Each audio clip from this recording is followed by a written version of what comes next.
Hi there. Let's continue to talk about healing. So, we are now looking at how we get hurt in the first place, after which we need to start healing. So, what are the things that are involved in this hurting mechanism? First thing that is your own perception of your environment because of the way your nature is designed. Now, when we say nature, it actually means how is your body, this vessel that has been given to you to navigate this life, how is it created? Is it made of metal? And then what kind of metal? Is it an alloy? Is it made of paper, mud, glass? What is it? And each of us has a unique nature. Some of us are made like glass, but even in that, some are very thick glass, some are thin glass, some are shattered immediately. Some are just paper, like it's a paper boat. It can navigate the stream for some time, but if you put it in a river, it'll drown because the water will get into the paper and it'll just drown. So, what is the kind of vessel you have? That is essential to decide how the environment will be perceived by you. The first process we do is to observe the environment. That is the first thing that happens. So, when you were a baby, and the first thing you did was you felt a pain in your stomach, which is hunger, and then you started crying. But before that, you were observing your environment. Even an infant is observing the environment. Who is coming to pick me up? Do I get milk immediately or is it going to take some time? And so you learn. But if you are made of paper, for you, the pain of hunger itself is becoming traumatic. If somebody doesn't pick you up immediately, you become like a paper boat in a big river. It's very difficult for you to handle it. But if you're made of metal, maybe you're made of iron, your vessel is made of iron, have that much neural strength within you. So, one, you might not immediately react to your hunger. You wait and see what is going to happen. And then you decide, okay, I need to get this addressed. So, you cry and then you wait again. Is somebody coming? What is happening? You have that strength to take it. But if you're repeatedly exposed to delays, eventually you will also develop pain in you. It will also become traumatic for you. But it takes more time than somebody who was born with the strength of a paper boat. So your own vessel is is the main factor in the hurting mechanism that is happening. Because only you interact with the environment. It's you who's perceiving and making interpretations about the environment. So the environment is steady always. Take a family. The family environment is always the same. It's not about happy or sad. That's not the point. That is always there. But you and your sibling have both responded differently to it because your vessels are different. Your innate nature is different. You came here for different purposes. So, if you remember the example from the previous talk, you came here to explore the world, if that is your nature. But your sibling might have come with a very strong focus on, I have to do a particular thing in this life and go. I'm not interested in exploration. Then they will respond differently to the same environment. To the same environment. So, what does this vessel do over time? The only way to protect the vessel, because we all are born with the instinct to protect ourselves as well. This is where our personality comes in. It is a very strong factor. Ahankara simply means my understanding of myself. It simply is a body or an embodiment of identity that I carry in this life. You can imagine it like your unique ID that has been assigned to you in your country. That's all it is. But it is a very strong factor. It is there to protect you from your environment as well. So it will learn certain protection mechanisms. So your personality starts defending your existence. So it will become more and more reactive in order to make sure that it is protected. Reaction can either be outward, so you fight the world, or you run away from the world, or it can be inward, where you are hurting only yourself because you don't know how to fight outward. So again, hurt is happening. then this personality which has learned to defend will become very resistant to any kind of change, to any small upheaval. You might have noticed people who are like that, who don't like their things being touched or moved here and there. You know, uh, like they have a wardrobe or something and they arrange their shirts in a particular order. And if you open the cupboard itself, open the wardrobe itself, they may not like it. But if you move any object, they become really angry or they become very sad or they stop talking to you. This is because they never had a chance to be in control of their environment. They never felt that the environment was something they could deal with. So now they are defensive about everything in their life. So this is you. And within you, you also carry something called DNA. A lot of inherited factors come into this. Your genetics and the DNA shaped by those genetics. So, like we said last time, you were born out of unconscious people.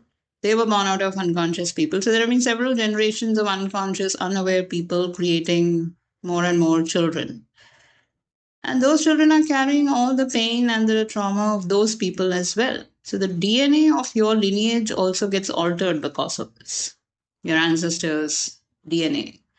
It was altered and they passed down that altered mangled DNA to your great grandparents and they passed it to your grandparents, to your parents, and it has come to you. And you're going to pass it on to your children if you don't know what to do with it.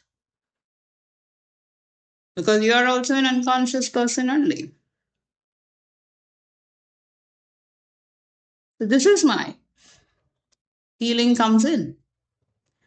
Okay, I'm not saying that you don't want to get healed. Okay, that is also okay. You can continue as you want. Because if you're born as a paper boat, you might argue that what I cannot navigate a river. No, you can't navigate a river. You can't navigate an ocean. But you're here to experience the small streams of life. You want to enjoy the travel up and down the tiny springs of life. But if you're so hurting inside that you don't even start moving, then how will you finish those experiences? Unfortunately, a majority of this is not even your fault. You may be carrying forward a lot of things. You may have acquired a lot of things and you didn't know this was the junk you were acquiring. Your original intention was to explore life. Even a paper boat can explore the small streams of life. See, it's really up to you if you want to stay constantly in pain and not do anything, or you work to remove that pain, replace it with joy, and go forward in life, exploring things, experiencing things, expressing things, being seen, being heard, seeing and hearing. Healing is your biggest responsibility. It's all our biggest responsibility because we need to have the fitness to navigate life. Life is a very easy thing. It is not a very demanding thing. It doesn't do anything. Its only purpose is to live. And every day morning when we are waking up, it's because life decided to live one more day. Or rather, it is living its purpose. So when life is living its purpose, what are you doing? You don't have to discover the next, the 10th planet or the 13th planet. You don't need to do all that. But if you cannot live even just like yourself, if you cannot fulfill your soul's deepest desire of experiencing something in this life, then what are you doing? And what are we doing? We are just carrying forward this pain to the next generation. So if that's what you want to do, you want to carry forward this pain, give it to your children and your grandchildren, yes, go ahead and don't heal yourself. It's fine. It's fine. Eventually, your lineage will deteriorate. You will deteriorate. Everything, your life, your purposes, everything will deteriorate. Next time, you won't be able to carry any burden at all. You won't be able to carry any weight at all. Living life is a very joyful thing. It is not a burden. It is not something you have to endure. It is something you just can enjoy and go through. But it's up to you to make that choice. So, if you're going to embark on the healing system, let's talk about healing now. What are we healing?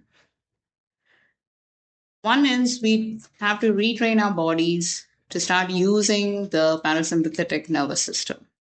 That is the first step of getting healed. We need to be able to restore that system in our body. The system is so suppressed in most of us because of the continuous stress we are giving the body through work, through relationships, through this, that, or rather not these things, but the perception of these things. That we have to now retrain the body to trigger the PNS every time we are done with a particular task or we have, gone through a particular challenge. Once it's done, we need to get the PNS to start working. So any therapy starts with that. Even before that, we have to first accept that, yes, I have to start this process. What the way I'm living right now is not the best way to live for me. I need to start the process. Once that has come, you come to the therapist. The first thing that will happen through various techniques is to be able to access your parasympathetic system, to release the happy hormones, to relax you. Every time you're finished a challenge, relax. Next will be to work on your perception.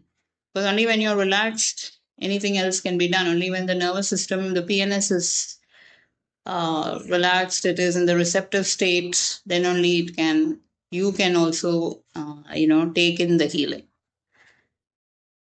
In the ancient Indian Shastra, the texts that have been written, these were called the masculine and the feminine. The masculine is the fighting principle, the daring principle. So the sympathetic system is the masculine system. Fight the world, or run away from the problem, don't handle the problem. It is always in the outward mode, the seeding mode. That is in potential, it is a seeder. It gives things to the world. Our feminine side, the feminine side has always, which is called Shakti or Devi. This internal feminine that we have is this PNS. It brings the nervous system down to a calm, flowing, state where it can receive. The feminine is a flow state where you start receiving things. So, unless and until your feminine side is really up, you cannot receive anything from anywhere. All those affirmations, all those manifestations, etc., they will not work if your sympathetic system is always on the go. Because then you're only in the fighting mode or the defending. So once that is done, then the therapist will work with you on your perception. Perception is created when we observe something and we interpret it according to whatever we have been taught or whatever we know. A simple example is you see a child wearing a swimsuit. You open your YouTube and you see a child dancing, maybe a small child, 8 or 9 year old child, is dancing to a very raunchy song, to a cinematic song in a swimsuit. And immediately you go, oh my God, that's so terrible. That is like molestation. This is your interpretation of something. The reality is, you are watching somebody's recording of somebody doing something. That's all it is there. But we have given it certain stories. We have given it certain norms to be followed. And we have classified certain music as raunchy and provocative and all that. And then we see a small child dancing to a provocative music, and we say that it is equal to molestation. This is, if we keep operating from perception, we will always have difficulty navigating the world. We need to be able to see things from what they are. And that is called being rooted in the reality of things. So the next step is to work on that side. Because the more we perceive, the more defensive we become. So this is an external example. We take an example for you. So when you were a child, you used to ask your parent for food at very odd times, according to them. And so they would say, no, you should not be hungry right now. You'll get food at 1 p.m. or 4 p.m. or 8 p.m. or whatever. And for you, this denial of food when you were hungry became a perception of maybe persecution. Or you may develop mistrust of authority figures. They cannot take care of me, they don't take care of my needs. So you develop a fear perception or a doubt perception or a rebellion perception. Something will come out of it. Reaction based on these perceptions will come out. So now, as an adult, when you are working in a company and an authority figure, say your boss, tells you, no, you cannot have a leave on this day, or I cannot really approve a holiday for you at this time of the year, you go back to that time and your sympathetic system is immediately up because now you have become the same 3-year old whose mother was saying or whose father said, no, you can't eat right now. And all your defenses come back to you. And you fight this system, which is your workplace, and you say it's a horrible workplace. It doesn't help me do anything. And it causes anger within you, dysfunction within you. Maybe you will disrupt your workplace as well. You'll lose your job. That is why clearing out perceptions is the next step in therapy, which is a very long process, takes time. You have maybe 25, 30, 40, 50 years of neural setup which we have to work with. It's a hard process. Many people find it very difficult and they leave at this stage. And your therapist is not going to run after you because it is your responsibility to understand what is happening and submit to the process.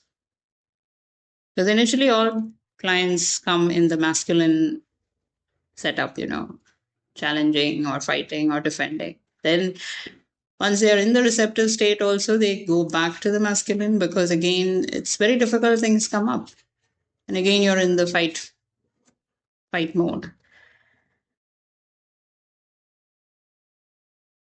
So, if you cross this difficult phase, which is called the remediation phase, then you can go into the actual therapy phase,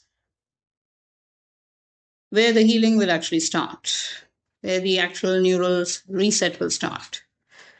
And your body will learn to reset itself as required, to soothe itself as required. And you will understand your own value. You will start observing things objectively. You will do whatever is necessary to be done. You don't hide yourself. You don't hide anything. You don't no longer label yourself. And you're not afraid of the labels from the world either. And you will start expressing yourself. Yes, the ghosts of the past will come, the bhuta, preta, everything will come out occasionally because 10, 20, 30, 50, 60, 70 years of neural wiring cannot go off in 1 year or 2 years. It takes time. But you know why it is happening. And you will be equipped by your therapist to deal with those things. You will get those techniques. All of us need it. Even the therapist needs a therapist. It is the truth. It's a fact.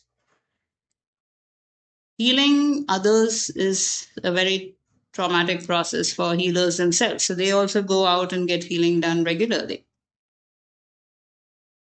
Once you have crossed that stage, once you have come into the therapy and your body is able to regulate itself, only then you can really start utilizing the various tools like meditation, affirmation, visualization, all those things.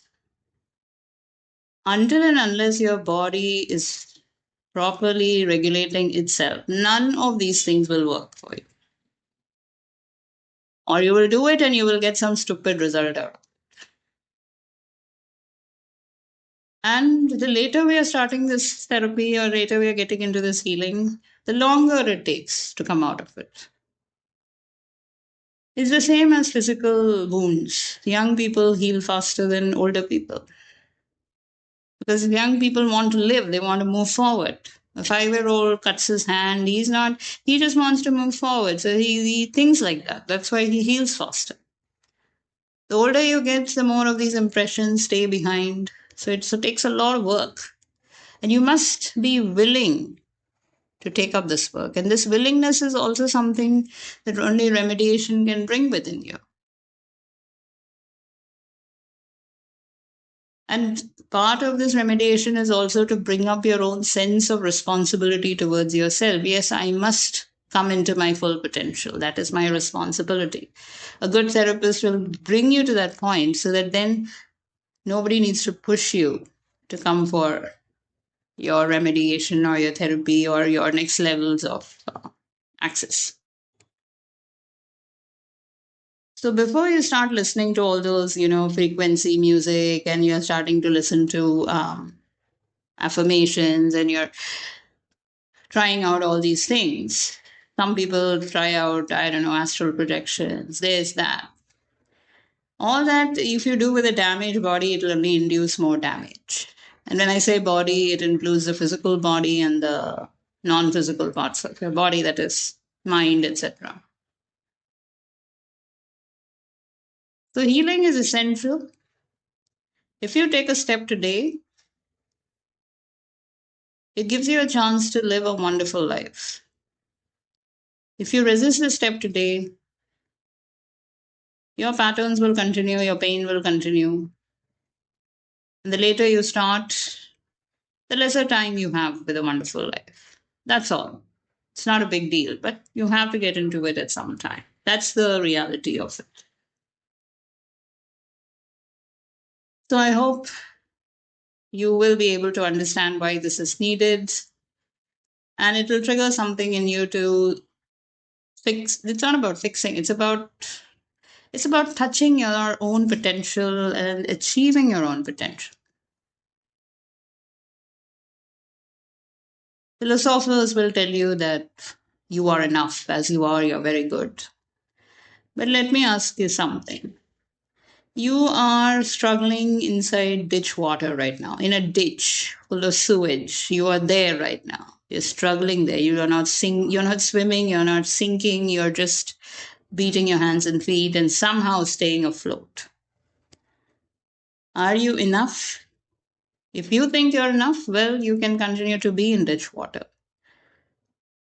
But there are people who are coming out of the ditch water, who are washing themselves or cleaning themselves, putting themselves to fire, like transforming their entire lives. And they become shining and bright and they go out into the world and do great things there. So it's up to you. Do you want to be enough in the ditch or do you want to be enough outside in the world? Do you want to be content from inside or do you want to be struggling from inside? It's all up to you. You're enough. You can decide. You can decide. You can define. You can decide. But remember, it is your responsibility. Your life is your responsibility. Nobody is ultimately to blame for anything that happened. Nobody has to apologize to you. You are the only one who will end up having to apologize to yourself. I'll see you in the next one.